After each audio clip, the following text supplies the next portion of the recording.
रहीम सैयदना उक़बा बिन आमिर रज़ियल्लाहु अन्हु से मरवी है, कहते हैं कि रसूलुल्लाह सल्लल्लाहु अलैहि वसल्लम ने इरशाद फरमाया, औरतों पर दाखिल होने से बच जाओ। तो एक आदमी ने पूछा, ए अल्लाह के रसूल सल्लल्लाहु अलैहि वसल्लम, देवर के बारे में क्या हुक्म है? तो आप सल्लल्लाहु अलैहि वसल्लम ने फरमाया, देवर मौत है।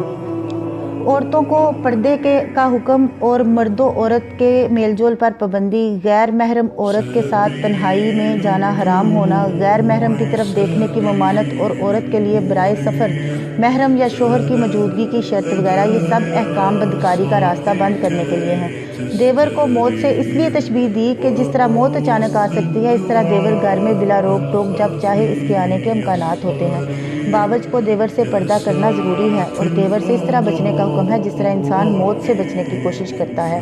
आज दुल्हन के घर आते ही देवर बावज का घुटना पकड़ के या घूंघट उतार के पैसे वसूल करते हैं, जो खुली बेगैरती और हिंदुओं की मुशाहबत है, जबकि हदीस में देवर से